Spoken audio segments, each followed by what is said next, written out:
Bonjour à tous les amis, j'espère que vous allez bien. Aujourd'hui on se retrouve pour une nouvelle vidéo. Aujourd'hui les amis, on va parler du 11 du Barça pour la saison prochaine 2023-2024. Dans cette vidéo on va voir les 11 titulaires pour la saison prochaine. On va voir l'attaque, la défense, le milieu. Bref, on va vraiment tout voir dans cette vidéo. On va voir aussi les nouvelles recrues qui seront dans ce 11 bien évidemment. Aussi on va voir comment Xavi fera jouer ces 11 joueurs là sur le terrain. Et aussi on va voir qu'est-ce que le Barça pourrait gagner l'année prochaine comme la LDC, la Liga, etc. etc. Allez les amis, restez bien jusqu'à la fin de la vidéo, ça va vraiment être une grosse vidéo. Allez les amis, on perd pas de temps, c'est parti.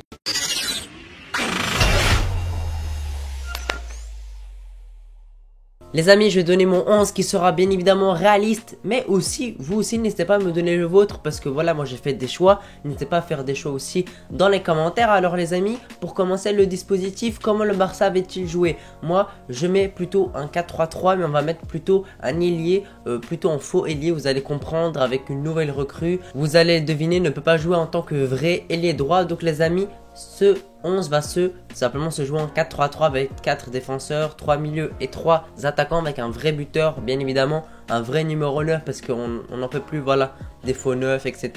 Nous on veut un vrai numéro 9 qui marque des buts au moment important et je pense que vous avez deviné ça va être qui. Bien évidemment on va compter sur Xavi pour faire marcher les 11 joueurs ensemble et qu'ils aient simplement des connexions ensemble et tout pour toute la saison pour pouvoir gagner des trophées, pour pouvoir essayer de gagner la Ligue des Champions qui est pour moi un des objectifs majeurs. Voilà, pour moi il faut essayer de gagner cette LDC même si ça va être très dur. Au moins essayer de faire une épopée, essayer d'aller en quart, demi. Et à ce moment-là, on pourra essayer de rêver de la Ligue des Champions. Également, en termes en Espagne, simplement, en Espagne, on doit aussi essayer de gagner au maximum, que ce soit la Liga, la Coupe du Roi, la Super Coupe, etc.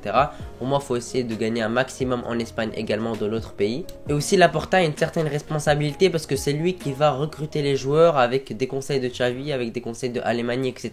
Ça va être un travail de groupe, mais surtout de Laporta parce que c'est lui qui va payer et c'est lui qui a les décisions finales. Donc aussi, on compte sur lui pour faire les bons choix au bon moment, ce qui est vraiment très important.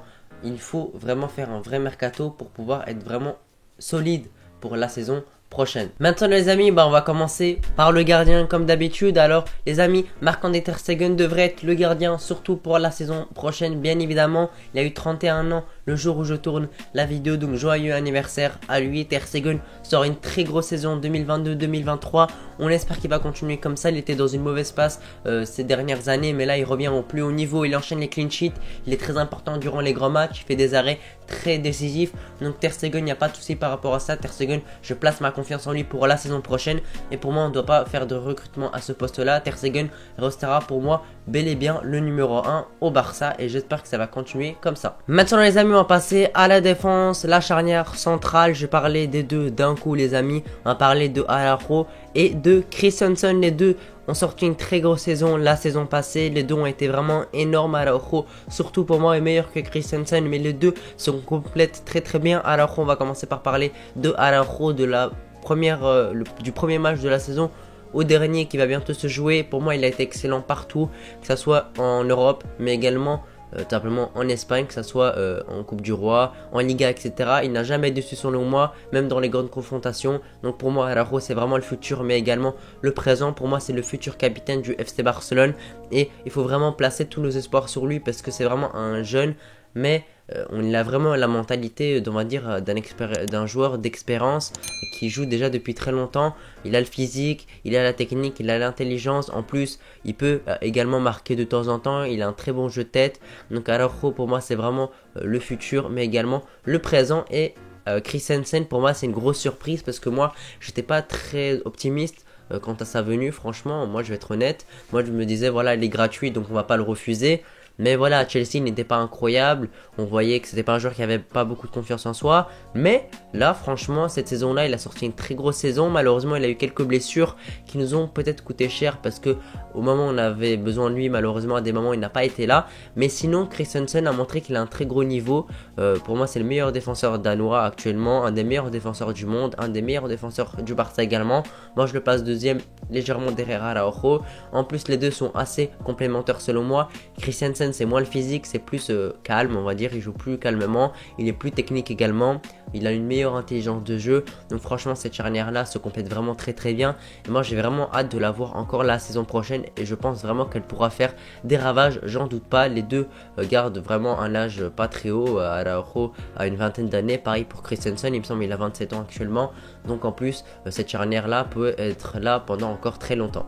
Les amis, maintenant on va passer aux latéraux, on va passer au latéral gauche, Alejandro Balde. Donc voilà, Balde, c'est vraiment une révélation de cette saison, même de la saison dernière. Déjà je l'aimais beaucoup, je trouvais qu'il n'avait pas beaucoup de temps de jeu, mais cette saison il s'est vraiment révélé aux yeux du monde. On a vu vraiment que c'est un joueur très jeune qui a beaucoup de potentiel, qui malgré son âge est vraiment excellent avec le Barça. Il est passé devant Jordi Alba, il est vraiment très important dans le dispositif du Barça parce qu'on sait qu'on a joué très peu cette saison avec un véritable ailier gauche et ça nous a vraiment manqué et Balde a pu pallier à ce problème tout simplement, même si voilà, c'est pas un ailier gauche, il a quand même essayé de régler ce problème là en montant très souvent. C'est un joueur qui monte beaucoup, qui apporte beaucoup offensivement, qui monte, on peut le voir des fois dans des matchs, même quasiment très souvent, monter pour centrer, pour essayer de marquer, pour essayer de mettre le surplus offensif, simplement mettre beaucoup de joueurs dans la surface et aux abords pour simplement déborder la défense adverse, et ça marche très très bien. Il y a beaucoup de moments où il a pu marquer un but, délivrer une passe D, faire un décalage très intéressant, etc., etc. Donc moi je compte vraiment sur lui et c'est vraiment un joueur du futur et du présent comme Araujo, et j'espère vraiment qu'il pourra tenir ce niveau là et progresser. Vu son jeune âge, il peut faire que progresser. Maintenant les amis, on va passer au latéral droit, João Cancelo. Cette fois-ci c'est une recrue, c'est pas un joueur du Barça actuel. Pour moi je le prends, j'espère que vraiment Laporta va vraiment se positionner dessus, il l'a déjà fait et j'espère qu'il pourra essayer de boucler le transfert rapidement. On sait qu'il est au Bayern, le Bayern ne veut pas lever l'option d'achat, Manchester City n'en veut pas à cause de problèmes extrasportifs avec Guardiola notamment. Donc pour moi voilà, Cancelo devrait rejoindre le Barça et pour moi c'est vraiment un objectif parce qu'il nous faut un véritable latéral droit. On en a marre des Koundé à droite, même si voilà, j'ai rien contre Koundé, on en a marre des Sergio Roberto et autres. Il nous faut un véritable latéral droit pour apporter quelque chose du côté droit, mis à part Dembélé ou Rafinha, il n'y a rien à droite. Donc Cancelo à droite, moi c'est vraiment un objectif. Maintenant les amis, on va passer au milieu de terrain. Donc pour moi le numéro 6, le pivot, c'est tout simplement Frenkie de Jong. Voilà, Frenkie de Jong en tant que numéro 6 peut vraiment être intéressant. Là, le remplaçant de Busquets, voilà aussi. Busquets, je sais pas s'il va rester, si à partir gratuit prolongé d'un an, etc. Peu importe, si Busquets prolonge, je le mets sur le banc. Et s'il part, bah tant pis, merci pour tout. Busquets, donc De Jong, voilà, je vais pas en ajouter plus. De Jong, on sait que c'est un joueur de qualité qui est très important pour le Barça. On l'a vu dès son retour de blessure où il a été vraiment important. Donc moi, je le mets en tant que numéro 6. Pour moi, c'est son meilleur poste et il nous permet aussi de mettre de très bons relayeurs que je vais en parler tout de suite. Allez, on va commencer par le premier relayeur, tout simplement, les amis, Pedri. Donc Pedri, voilà, est-ce que j'ai vraiment besoin de me justifier? Pedri a été blessé malheureusement, mais de son retour, il a été important.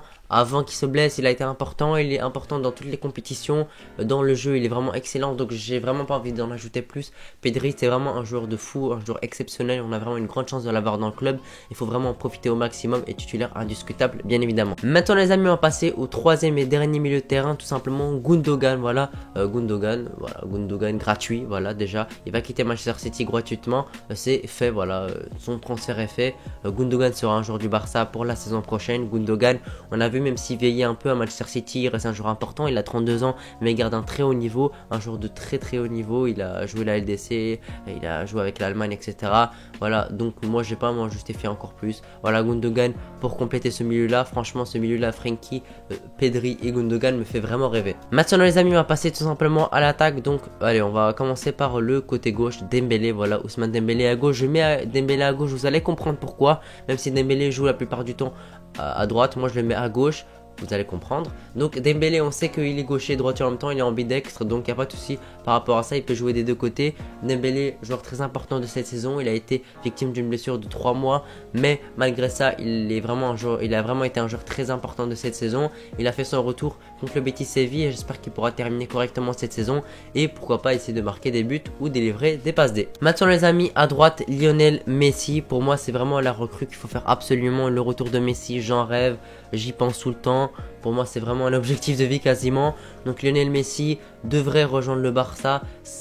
Il y a vraiment beaucoup de chances qu'il rejoigne le Barça cet été, qu'il quitte le PSG gratuitement et qu'il fasse son grand retour au FC Barcelone.